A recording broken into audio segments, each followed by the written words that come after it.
Hello, I'm Dominic Davis, founder of Pink Therapy. We've been training mental health specialists worldwide to work with gender, sex, and relationship diverse clients for many years. This podcast puts the lives of some of these incredible, pioneering therapists front and center and gives us insights into what it's like to be LGBTIQA+, or as we prefer, GSRD, speaking in their words. So I'm joined here today with a dear friend and colleague from many, many years, Miguel Rueda, who runs an organization called Pink Consultores in Bogota in Colombia. Miguel, tell us your pronouns and say a little bit about what's life, about living and working in Bogota. Just introduce us to you. Okay. So, hello, everybody. My name is Miguel Rueda. I'm from Bogota, Colombia. My pronouns are he, him, his. I'm an openly gay man, a gay therapist. I'm a psychologist and a PhD in psychology. I've been working here in Colombia all of my life, but I've been traveling with Dominic for many, many years and get trained with the Pink Therapy Institute. And to tell you the truth, living in Colombia and living in Bogota as an openly gay man, working with GSRD people and clients and stuff, is not as difficult as people think outside our country. But I don't know if you know, Colombia has been going through a very difficult war process, and they signed the peace paper. I don't know how to say agreement. The peace agreement in 2016, and this government nowadays started to not working with the peace process. So it's been very difficult, and many people, LGBT people around the country, has been victimized by these different kind of war groups. So in Bogota, it's not as difficult as outside Bogota. Yeah, Bogota is the capital of the country. So you know that living in the capital of any country, it's easier if you live in the countryside, for example, or more little cities around the country. No, but mainly it's okay to be gay. Yeah, I remember when I visited you, and it was it almost joy to come to Bogota to see you and to do some teaching. We went on a little road trip. And we went to club one night, and it was an amazing nightclub. I've never been in a nightclub like this, like 4 floors, I think, and lots of outside space. And it looked at different themes in each floor. It was very exciting. And I thought, wow, this is actually very different to what I would have expected to be possible in a country like Colombia. Given how much death and how much terrorism and trouble there was, I didn't experience that when I visited, and I felt very safe and loved the night out. Yeah. Mm-hmm. Yeah. And it's getting bigger. That club is getting bigger now. Is it? Yeah, I should have to come back and have a look sometime before I'm too old to go clubbing. I'm probably too old to go clubbing now, but I loved it. I thought it was there's a kind of cowboy theme on one floor, I thought, with big wagon wheels and stuff. And it's just great fun. So tell me, Miguel, what are you working on? What are you working on at the moment in terms of any research or particular projects that you're doing? Well, yes. Probably several, I imagine, knowing you. Yes? Well, this year we had our 10th anniversary in Pink Consultores. So we were just celebrating and everything. But I think we need to rebuild some stuff at Pink Consultores. Yeah. So going back to your prior question, I would like to say that I was threatened at the beginning of this year by a group of parents of a school. Actually, to my very sadness, it was a British school here in Bogota. Wow. contact us last year to held some workshops for secondary students and some parents because they had some trans kids in 6th and 7th grade, something like that. So they wanted us to help other kids to understand what was going on with kids. Right. At the beginning, it was wonderful, but at the end and at the beginning of this year and at the end of the workshops, we started to receive all sorts of insults and live threats and professional threats, everything. So it was horrible. Wow. Threats to your lives as well as to your reputation as an organization. Absolutely. Terrifying. Absolutely horrible. And this is very, it's like a paradox because I said at the beginning of this conversation that living in Bogota was a safe place. And on the other hand, I had these horrible threats at the beginning of the year. Yeah? So they gave me the hint and pushed me and being Consultores to start develop new things about working with GSRD people. Yeah? So we are in this, I don't know how to say this in English, like this like engineering new approach and developing new ways to understand everything about this. Yeah, we are at the very starting point at this moment. This is a helping group of people that is helping me, and and in particular research, we are still working with the meaning of homophobia. You know that it has been my main research like topic. Yeah. So the meaning of homophobia in the life of lesbian, gay, bisexual, transgender, plus people.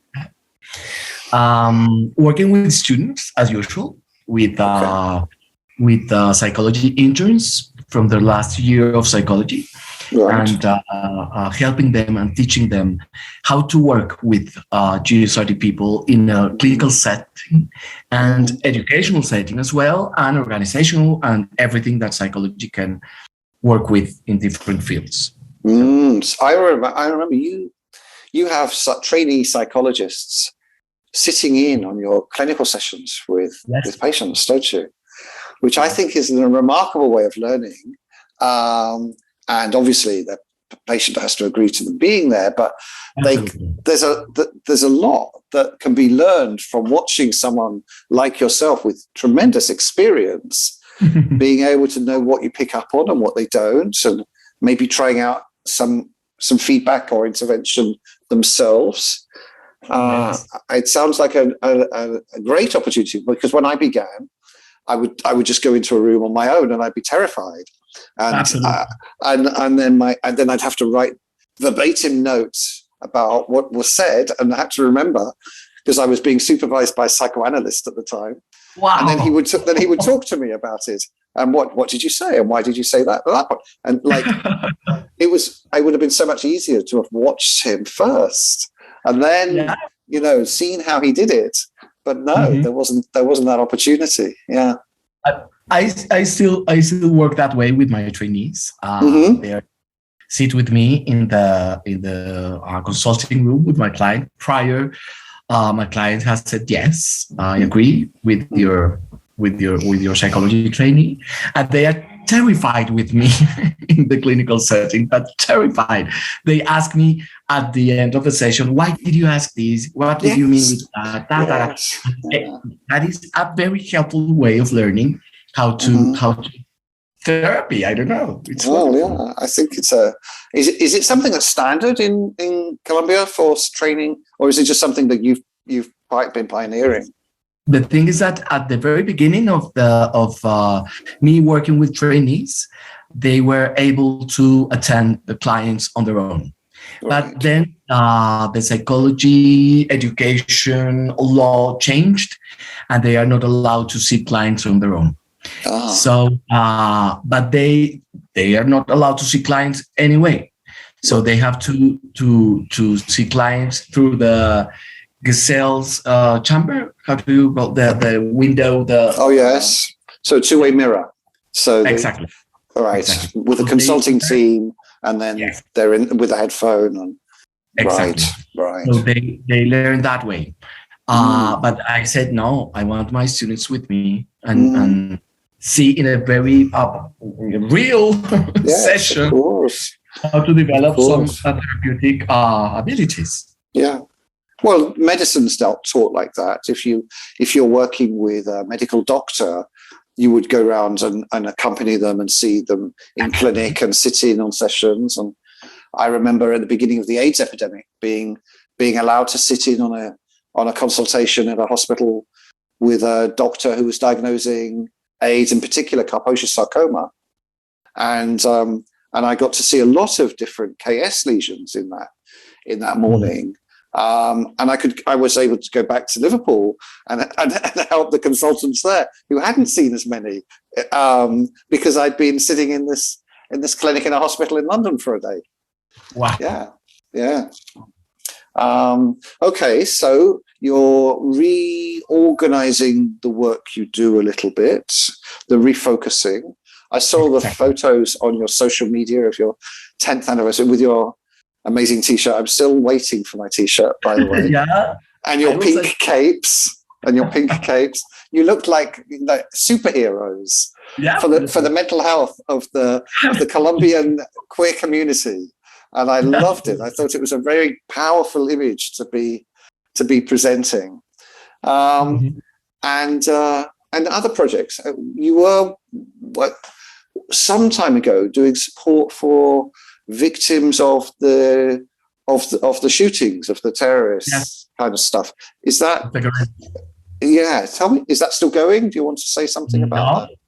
I finished that, and it was very powerful because it was seeing the other face of Colombia's war. It was very moving, very powerful. I think at Pink Consultores, we had the chance to make this process with victims from the terrorism and from the Colombia's war in a very little amount of time, but it was helpful for them as well. Yes. Because Miguel is Miguel. I was hired last week to work with ex-guerrillas. With ex-guerrillas LGBT. So it was a huge, you cannot imagine the things that I found working with them. They were just people that had no other chance to belong to the guerrillas at that time. I mean, Colombia's guerrilla had like 50 or 55 years of development throughout the Colombia's history. So generations in families, I guess. Yes, yeah. And they were not allowed to call themselves lesbian, gay, bisexual, or transgender or anything. The only identity that they could call themselves, it was guerrilla. Period. Nothing else.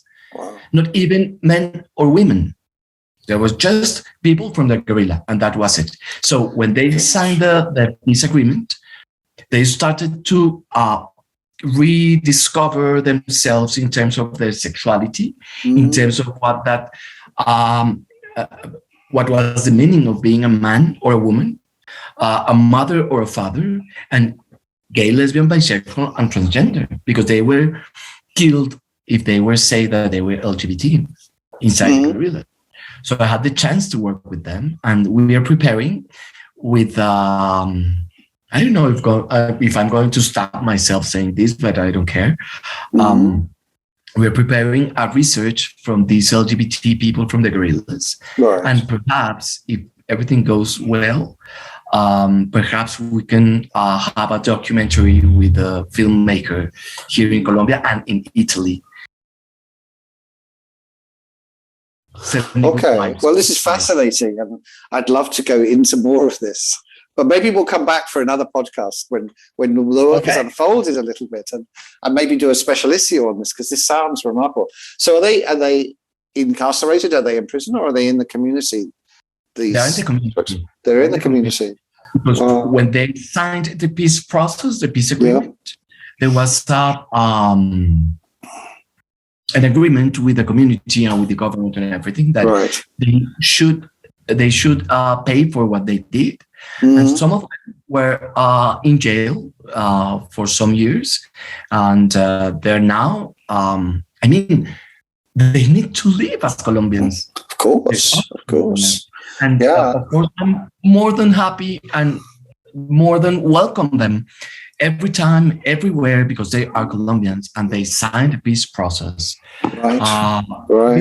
This is a big part of the peace process. I can see you're very moved and fiercely loyal for their human rights. Yeah, absolutely. Yes.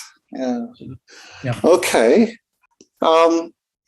So we've touched a little bit at the beginning about what life is like for GSRD folk in Colombia.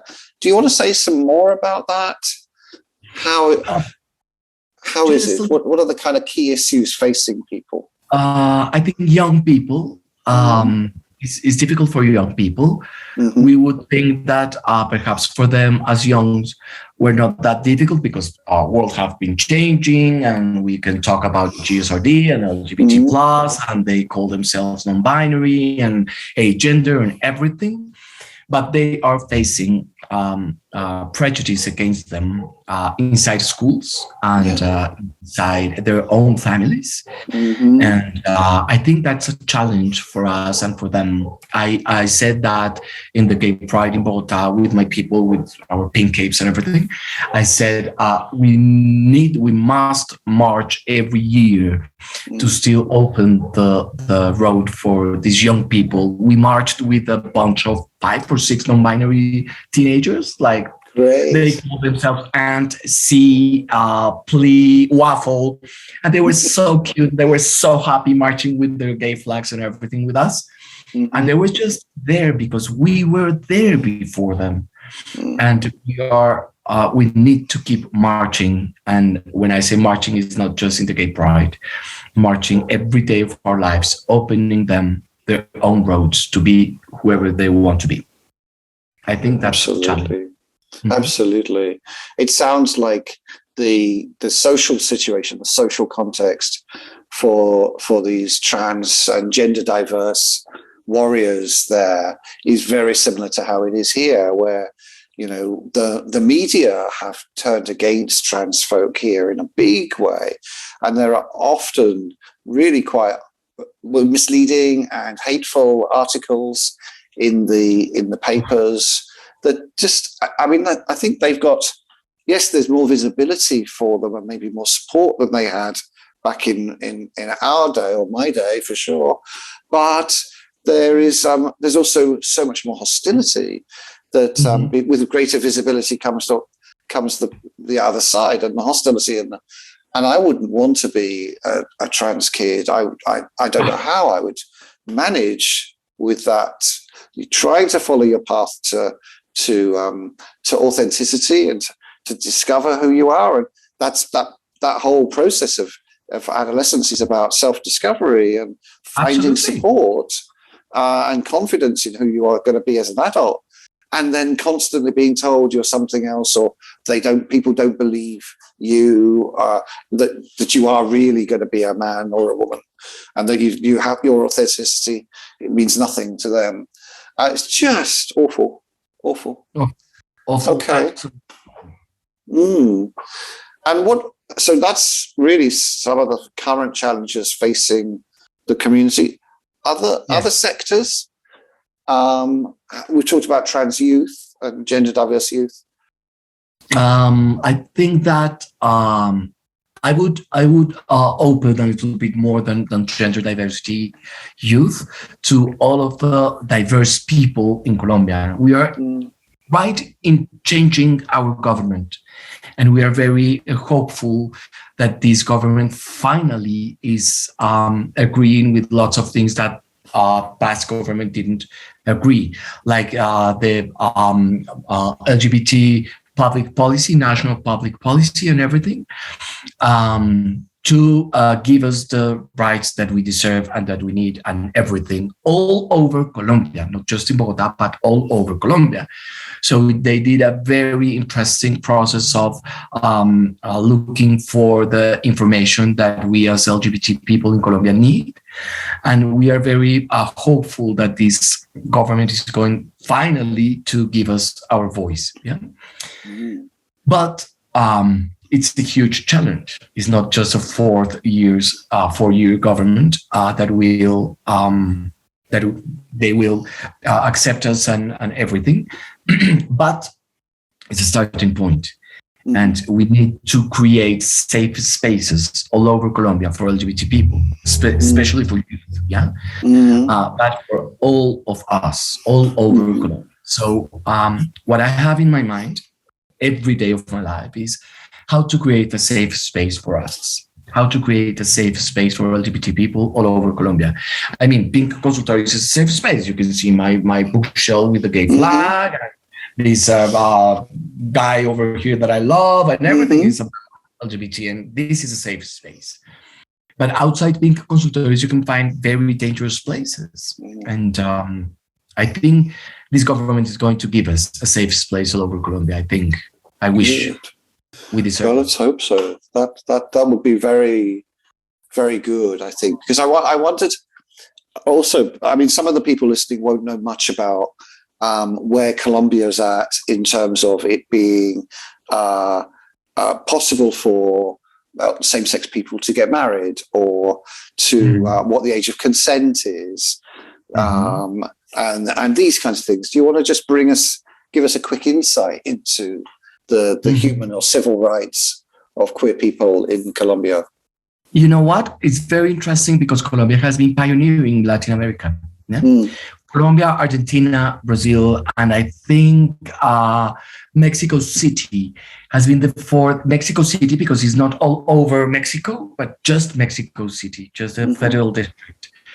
I don't know if that changed, but Colombia has been very pioneering in laws, fighting for our rights because of the social movement, because of the LGBT social movement, with women movement as well. Yeah, we are very close in that social movement, and we've been pushing and pushing and pushing and pushing from, I don't know, perhaps 22 years or something like that, 25 years, pushing all our governments to give us the rights that we need. So we can get married, it's legal. We can adopt. We can,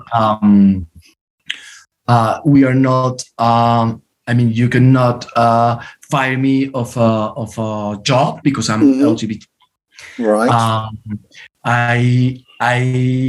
I have some, how do you say that, like ways in the law to defend my rights. If, for example, my neighbor doesn't want me to live beside him because I'm gay. So I can go to some so there's anti-discrimination laws in terms of housing and goods and services. Somebody can't deny you a double bed in a hotel. Absolutely. You want to go with your partner. Right. Exactly.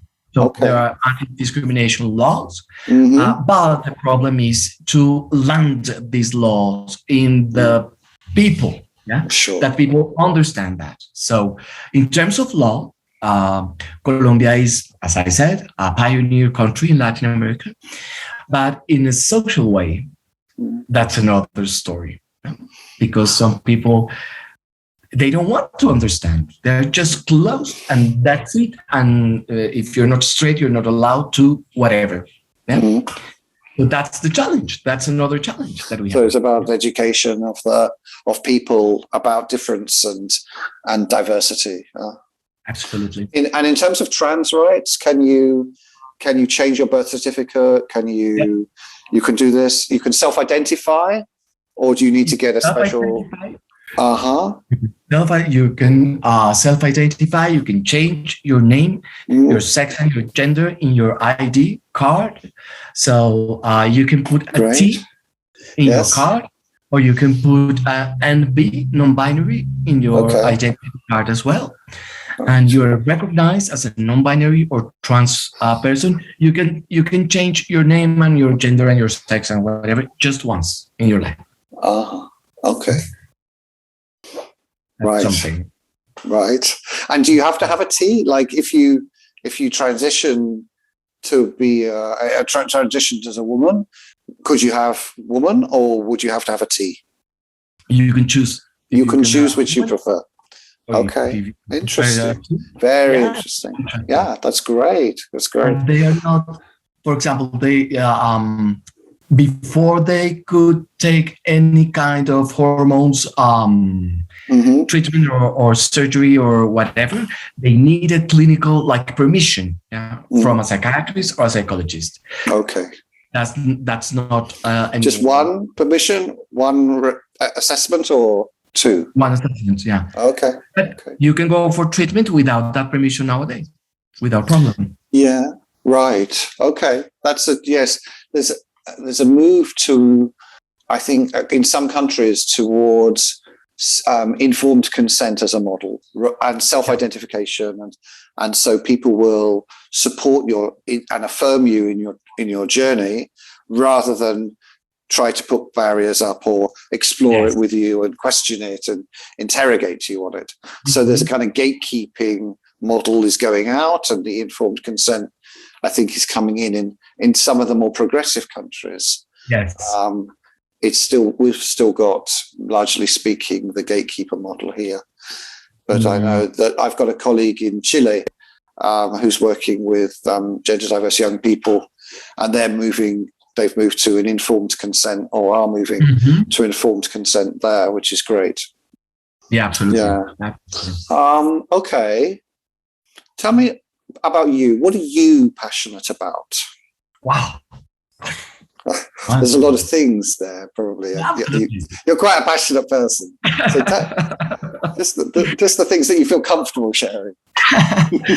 But you know what? The first thing that came into my mind when you asked me that was people. I mean, I'm passionate about people. I really enjoy people. During the pandemic and the quarantine and everything, I was so I missed hugs. You know that we hug, we're laughing, we talk to everything. Yes. Yeah. And I think that I moved. I'm moved by people every day of my life. But of course, there are other things. I'm passionate about traveling. I'm passionate about studying. I'm passionate about my family, my partner, my friends, my pets. I'm passionate about life, I think. Yeah. I love working. I mean, because it's with people and going through their own stories and I don't know, lives is just beautiful. It's just amazing. I love being this company for people and people giving me the chance of helping them. I don't want to say helping because it's so patronizing them, but going through their lives with them. It's a privilege to walk on the journey, isn't it? It's a real privilege to be on the journey with people and to share their development and things. Yeah. Absolutely. So some years ago you came to undertake our program. So it's a bit in the past now. But what for you was maybe the most interesting part of doing some formal training? Because you before you came to us, you already had a decade of experience of doing the work, and your psychology doctorate was completed. It was just, this was extra stuff really for you. But I think the most interesting part for me was the clinical training. I mean, the case discussions, in the small groups. Yeah. Absolutely. It was so powerful, so powerful. Having these conversations with colleagues, with very good colleagues, very sharp and analytics. And that was amazing because although the theoretical part was very interesting as well. And as you said, for me, it was not an extra, but I had some knowledge about it, and Sure. it was nothing very new, although there were very new stuff. Yeah, there are always something new about this GSRD therapy. Absolutely, always. And every day it changes. Every day. I see it with my clients. And some stuff are not even written or studied. We're just there with the people saying things that I say like, wow, what is all this about?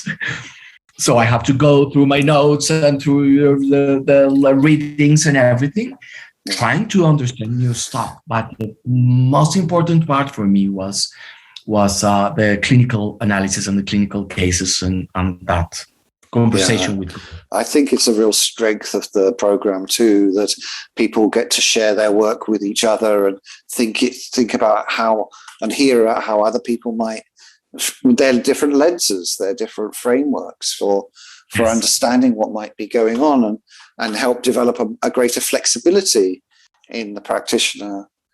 Yeah. Mm-hmm. How has doing the course changed your practice? It's a challenge, because the more you know,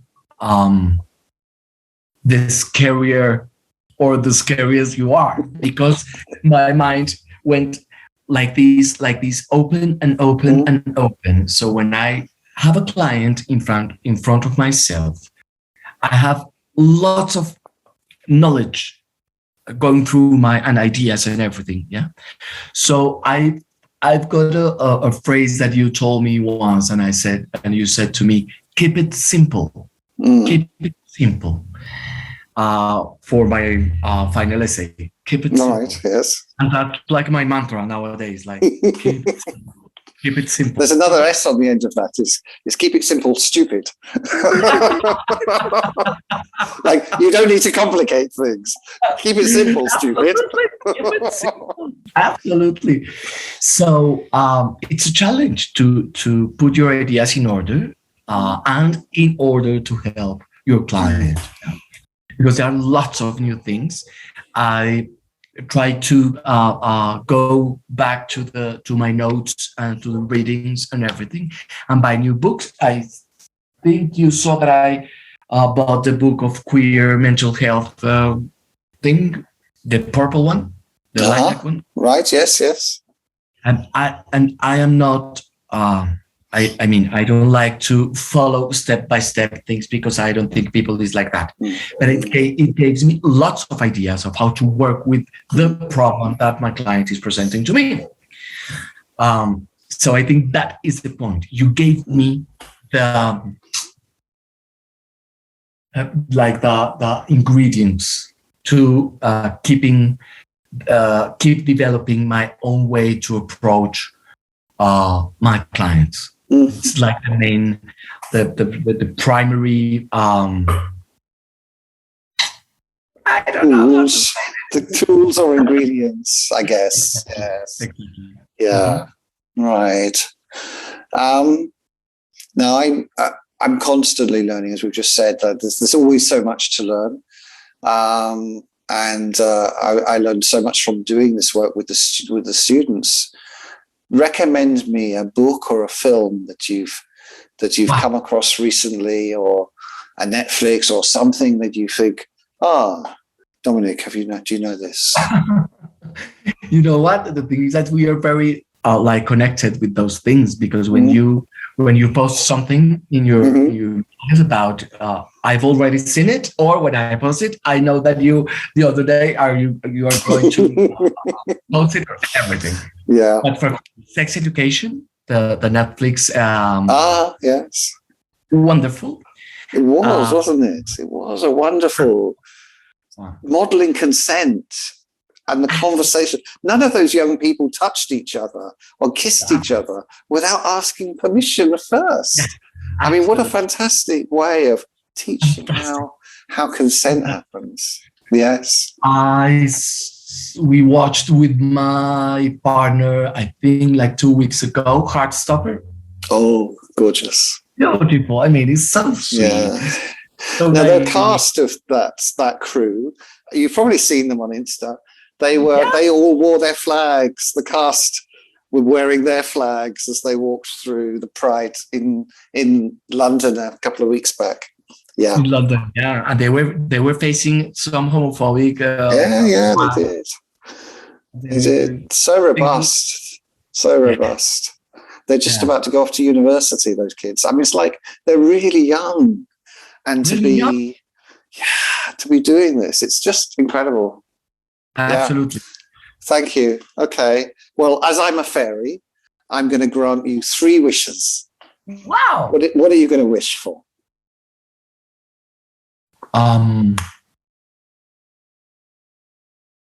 Strength to facing prejudice, attacks, and homophobia, because I think sometimes I get weak and I don't know how to respond more than my own emotions. And the first one would be strength. Right. The second one would be, you already gave me knowledge, but I would say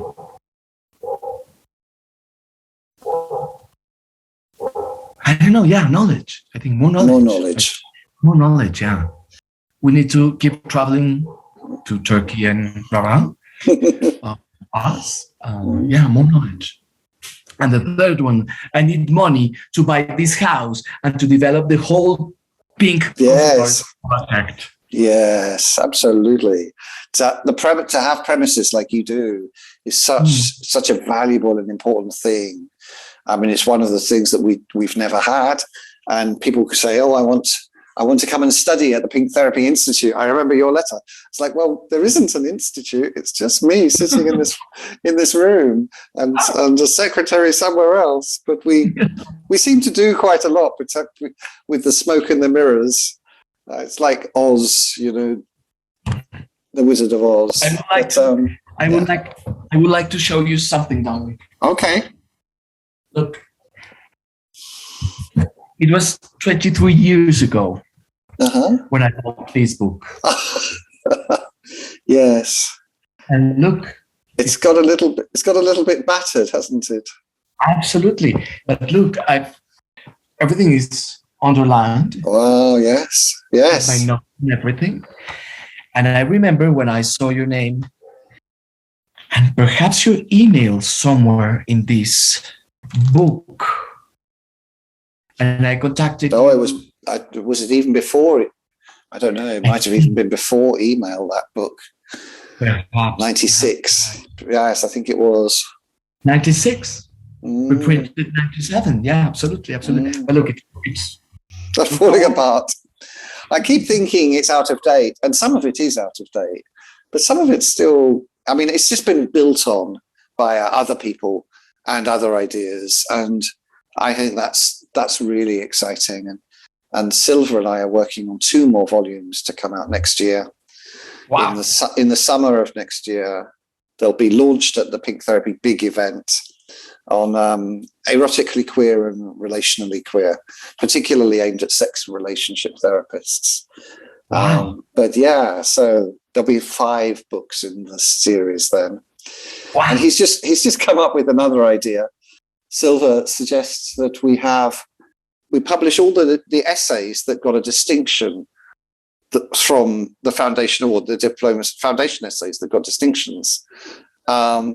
And if they haven't been published, we should put a book out and publish them as perspectives on GSRD, international perspectives on GSRD. Wonderful. So that's an interesting idea that might follow next year. Mine hasn't been published. No, well, there we are, you see. So yours could be one of the ones in the book. And Claudio did an amazing study. In fact, the other Chilean who's doing our diploma now, he got a distinction for his work too. It's so there's kind of a little South American or Latin American contingent there. Wow. Of smart people. So we could maybe do that. But for now, I'm going to draw it to a close. Thank you so much for joining us today. And I really appreciated it. And I'd love to come back and talk some more about this new project that you're working with, because I think it sounds absolutely fascinating. Of course, and thank you for having me. There's always a pleasure talking to you and sharing knowledge and life with you. So thank you very much. Thank you. Thank you for listening to this podcast. Please click like and subscribe to hear when the next one is released. If you're a therapist looking to enhance your knowledge and skills with GSRD clients, please check out our training website, pinktherapy.org.